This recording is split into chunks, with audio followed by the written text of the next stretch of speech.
Votre invité aujourd'hui dans la grande interview en direct sur Boursorama, c'est le banquier conseil Jean Peyrelevade. Bonjour. Bonjour David. Tous mes voeux. Tous mes voeux, bonne année. Bonne année, plein de bonnes choses. Justement, est-ce qu'on est de bon poil, de bonne humeur? Est-ce qu'on a bon moral en ce début d'année quand on voit que quasiment tous les indicateurs macroéconomiques, pas seulement en France, mais parlons de la France, sont dans le vert, le moral des ménages qui sont hyper confiants, les chefs d'entreprise, dans l'industrie. Est-ce qu'on se dit que ça y est, enfin, on peut dépasser, même si le gouvernement tape sur une croissance de 1,7% dans son projet de loi de finances pour 2018, on peut imaginer aller vers 2% en 2018 de croissance qu'on n'a pas vu depuis bien longtemps, depuis 2011, je crois. Oui, certes. Oui, David. La France, pas seulement la France. Il y a un moment de grâce, là. Oui, l'euphorie. Mais l'économiste qui a un peu d'ancienneté, de métier, vous dit simplement, nous sommes dans la bonne période du cycle. Donc il ne se passe rien d'extraordinaire, sauf que... C'est normal, ça. C'est normal.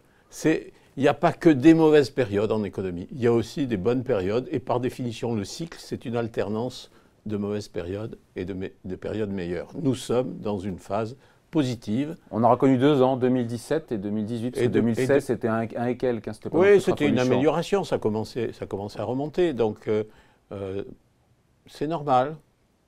3 ans de remontée.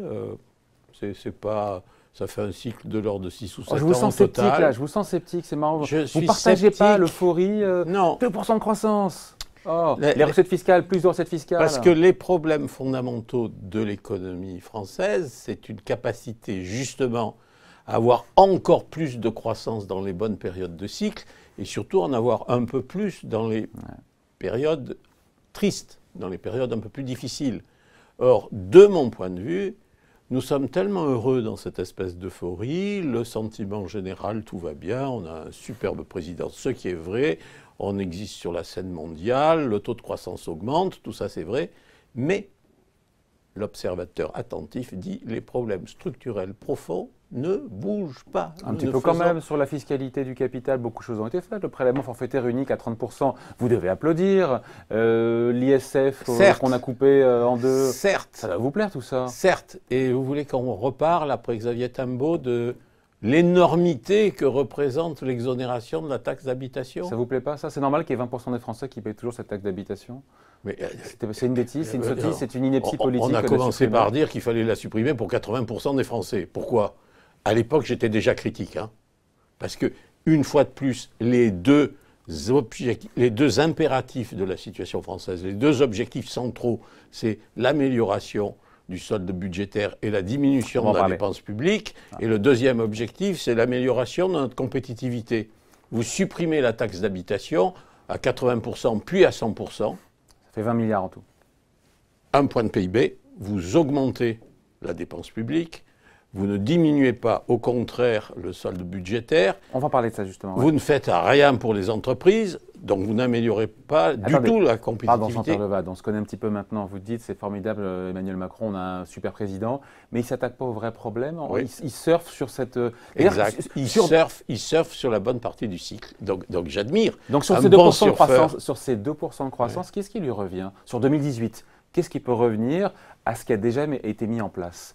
Les ordonnances réformant la loi, le Code du travail, la baisse de la fiscalité sur le capital. Je pense qu'il n'y a pas un économiste sérieux qui sera capable de transcrire ces mesures utiles et positives en chiffres. Les effets sont nécessairement des effets quantitatifs, diffus lents, progressifs et très difficilement détectables. Ce qui lui revient, c'est l'amélioration du climat. Alors tout le monde dit qu'il faut de la confiance pour faire de la bonne économie. C'est vrai ça? Oui, c'est vrai. Mais ça ne mange pas de pain, comme on dit. Oui, ça relève du psychisme. Ouais. C'est important le psychisme en économie. Très. Je ne le nie pas. Français peuple pessimiste, pour le coup on devient plus optimiste. Je suis un lecteur attentif et assidu de Freud, donc je ne nie pas l'importance du psychisme. Il est possible qu'avec un budget, un projet de budget, donc avec une croissance à 1,7%, il y ait plus au final en 2018 de recettes fiscales si on fait 2%. Bruno Le Maire nous dit, toute recette fiscale supplémentaire, il n'y a pas de cagnotte évidemment, ça sera affecté au désendettement. Là encore, j'imagine que Jean Peyrelevade, il applaudit. Oui, sauf qu'ils viennent de griller 8 milliards d'euros. Ils viennent de griller 8 milliards d'euros au moment où nous parlons. Avec la suppression totale de la taxe d'habitation. Oui, il y a une contradiction, c'est ça qu'il y a une contradiction. Écoutez, Là, pour le coup, Bruno Le Maire, je ne sais pas s'il s'en rend compte, il nous fait revenir dans le monde d'hier. Hein. Ce n'est pas le monde nouveau, c'est le monde d'hier. Le monde où on fait des promesses non financées. Emmanuel Macron, on le disait, donc il surfe. Il fait que surfer. Il ne s'attaque pas vraiment aux mots, aux racines du mal, du problème français. C'est ce que je pense. Oh. Il surfe de manière merveilleuse sur une vague qui le porte. Il faut savoir le faire, hein. C'est pas donné à tout le monde. Il a fait des toutes petites choses sur le droit du travail. Pas énormément de mon point de vue, mais il a fait des petites choses. Il a fait des petites choses sur la fiscalité du capital, plus significatives, avec une observation quand même que je ne me lasse pas de répéter, c'est qu'aujourd'hui, si vous êtes un patron de PME, vous êtes actionnaire de votre PME, vous considérez que votre PME a besoin de financement pour se développer, d'augmenter sa surface financière, pour investir, pour aller à l'étranger, pour exporter, aujourd'hui, vous avez intérêt à endetter votre PME plutôt qu'à faire une augmentation de capital. Fiscalement, vous avez intérêt fiscalement à vous endetter plutôt qu'à faire une augmentation de capital. C'est une catastrophe ? Oui, c'est une catastrophe. Et regardez toutes les mesures d'amélioration de la fiscalité sur le capital, il n'y a aucune distinction entre les apports de fonds propres et l'apport en dette. Je suis aussi bien exonéré de mon ISF d'hier si j'achète des obligations d'État que si je souscris à des augmentations de capital dans des PME. Ça, c'est une faute intellectuelle. Il aurait fallu faire la différence. L'un des plus gros défis pour le président Macron cette année, ce sera de rétablir les comptes publics, même si on est quand même, il faut quand même le rappeler, on va être en dessous des 3% de déficit dès 2017 et même en 2018, juste en dessous. On retient qu'enfin la France respecte cette promesse qu'elle a faite à ses partenaires, ou qu'on va rester en 2018 l'un des plus mauvais élèves avec je ne sais plus qui, je crois que c'est l'Espagne. Non, ça va être les deux. Ça va être les deux. Les deux, mon général. Les deux, mon général. C'est-à-dire que je pense que la vague et l'habileté managériale de surfing sur la vague sont telles que, effectivement, en 2017 et en 2018, je pense qu'on va être en dessous des 3%, qui entre nous sont une norme arbitraire qui n'a pas... L'histoire montre que ça a été écrit sur un coin de table. Oui. Vous le savez. Par François Mitterrand, j'étais quelque part dans le circuit. Donc, on va tenir ce 3%. Ça va être présenté comme une énorme victoire et en même temps, on sera les plus mauvais de toute la zone euro. Parce que je retiens, on sera le plus gros déficit de toute la zone euro l'année prochaine, c'est très clair. On va encore emprunter près de 200 milliards d'euros sur les marchés. Bien sûr. Mais pour l'instant, on nous prête à 0,8%, donc il n'y a pas de lézard, il n'y a pas de problème. Ce que je retiens à vous écouter, Jean-Pierre Levat, c'est qu'il surfe, il y a des réformes pour l'instant à la marge, il surfe sur cette reprise mondiale qui bénéficie à la France, avec un vrai booster pour la psychologie des investisseurs et des Français et des patrons, mais qu'il ne s'attache pas aux vrais problèmes. Il ne cherche pas à régler les vrais problèmes. C'est ça que vous pourriez dire ? C'est ça que je dis. C'est ça que je dis. Regardez. La formation professionnelle cette année, l'apprentissage. Écoutez, pour moi, le vrai problème, les problèmes immédiats, ceux qui nous coûtent énormément, mois après mois, en taux de croissance, regardez le déficit de la balance commerciale française. Ouais, on fera 60 et quelques milliards d'euros en 2017. On bat tous nos records du mauvais côté de... Ouais. Il y a un gros morceau de la hausse de ce déficit commercial français sur 2017 qui vient de la hausse du prix du pétrole, la moitié, vous le savez. Oui, de la hausse. Mais le reste continue à se détériorer aussi, David. D'ailleurs, Patrick Artus expliquait que si on enlève les secteurs commerciaux où la France va bien, l'aéronautique, le luxe et la pharmaceutique, le reste, c'est un désastre. On est à 100 milliards d'euros de déficit commercial. Hors pétrole. Hors pétrole. Donc, c'est... Bon. Et là...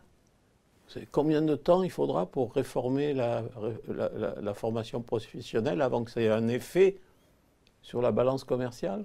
Donc, vous écoutez, c'est quoi ou autre exemple, volontairement un peu agressif, mais je crois bien qu'on est le seul pays au monde avec un tel déficit de balance commerciale qui a en plus confié la responsabilité du commerce extérieur au Quai d'Orsay. Ouais, les diplomates facteurs de production, c'est quand même une innovation extraordinaire. Hein.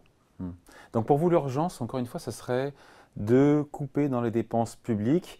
Et en même temps, on se dit que c'est vrai qu'en France, on a ce problème-là, où quand l'activité ralentit, on se dit « ah ben non, on ne va pas couper dans les dépenses publiques parce que ça ralentit, on ne va pas précipiter la chute ». Et quand la croissance revient, on se dit « oh là là, on ne va pas faire dérailler la croissance, on ne touche pas ». En fait, on ne fait jamais rien. Et pour l'instant, la rupture, moi, je ne la vois pas chez Macron. Hein. Non, elle n'y est pas. Donc oui, il faut couper dans les dépenses publiques, mais il faut couper dans les dépenses publiques Mais pour où, lancer un grand plan d'investissement à caractère industriel. On a déjà eu plein de On est- plans d'investissement. Non. Chaque président a son plan Non, d'investissement. oui, son gadget. Je veux dire, il faut prendre les grandes filières une par une et discuter avec les industriels sur le thème, messieurs, pour investir, pour améliorer votre solde commercial, pour exporter davantage, vous avez besoin de quoi? Quel type de contrat vous êtes prêt à passer avec la puissance publique? En échange de quelles aides, de quel soutien vous ferez On quoi? parle d'économie sur la dépense publique, là vous me parlez d'un plan d'investissement avec on ouvre les vannes. Il n'y a pas une contradiction là? Il faut les premières pour financer le second. Bon. Alors donc- que donc- la taxe d'habitation, une fois de plus, c'est le contraire d'une économie et vous financez rien du tout, par définition. En tout cas, pour l'instant, on ne le sait pas. Hein.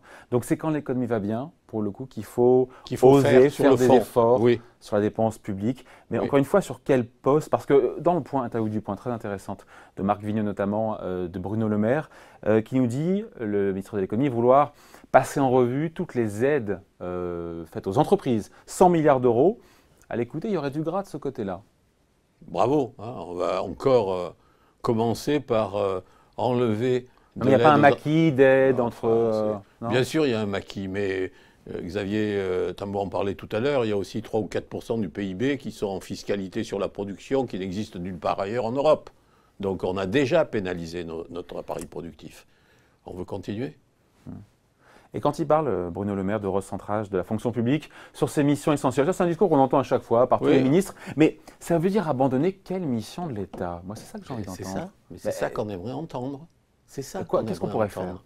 Bien sûr, on pourrait le faire, mais, Et quoi? mais, Sur quelle mission? mais on touche à des tabous redoutables. Par exemple, d'ailleurs, la loi européenne va nous obliger à bouger. Est-ce qu'il faut que les transports ferroviaires soient sous monopole public? Ça va disparaître. Donc on voit bien qu'il y a des fonctions entières qui hier étaient sous monopole public qui deviennent partiellement privées.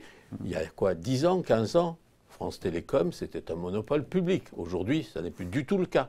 Est-ce qu'il n'y a pas à l'intérieur de l'État des fonctions de même nature? Pensez à quoi par exemple? Je pense... Parce que le gros écart en termes de dépenses publiques en France, c'est pas tellement d'ailleurs sur... c'est essentiellement, quand on se compare par rapport aux autres, c'est sur les retraites, c'est sur la protection sociale. Si on veut faire des efforts, c'est là. Et là, pour le coup, on touche au modèle social français. Si vraiment on veut se différencier et revenir dans la moyenne européenne en termes de dépenses publiques. David, un point d'accord, un point où j'essaye d'élargir. Le point d'accord, c'est que le poste sur lequel la France a le plus de dépenses publiques par rapport à tous ses concurrents, avec 3 à 4 points de PIB d'écart, ce sont les retraites. Pourquoi? Ouais. À cause de l'âge de départ à la retraite. Hein. On est toujours à 62 ans. C'est pas un sujet pour Emmanuel Macron, parce Non, qu'il non, nous non, dit, non. d'après le dernier rapport du corps, consédentation des retraites, qui change souvent d'avis d'ailleurs sur 6 mois, jusqu'en 2000, je sais pas quoi, on est à peu près financé. Non, maintenant c'est plus 2020, c'est 2040. Hein, donc, non. Il y a un sujet sur les retraites? Il y a un sujet sur les retraites, bien Pourquoi est-ce sûr. qu'Emmanuel Macron n'ose pas le dire? Il a les mêmes informations que vous Parce qu'il est et que nous. Parce que c'est le fond, parce que c'est plus la vague, c'est vraiment un problème de fond.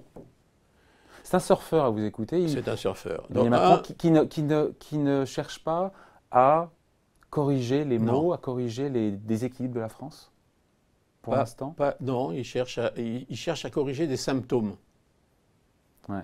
mais pas la racine du mal, si je puis dire. Donc, premier poste, les retraites, sur lequel il y a beaucoup d'argent à gagner, sans énormément d'efforts, autre que repousser progressivement l'âge de la retraite, ce qu'une fois de plus, tous nos concurrents ont fait. Deuxième poste, et là, ça oblige de regarder les missions de l'État, de la puissance publique au sens large.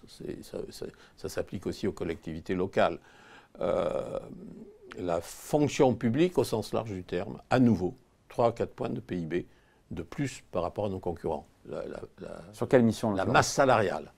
Alors, il y a débat sur la masse salariale. Il y a débat. La masse salariale. Quand on voit le nombre de publique. fonctionnaires en France par habitant, quand on se compare par rapport aux autres, on est certes dans la moyenne haute, mais on sait que les comparaisons internationales sont compliquées parce que c'est bien certains sont fonctionnaires dans d'autres pays sont de droit privé, mais payés sur deniers publics. Payés sur deniers publics.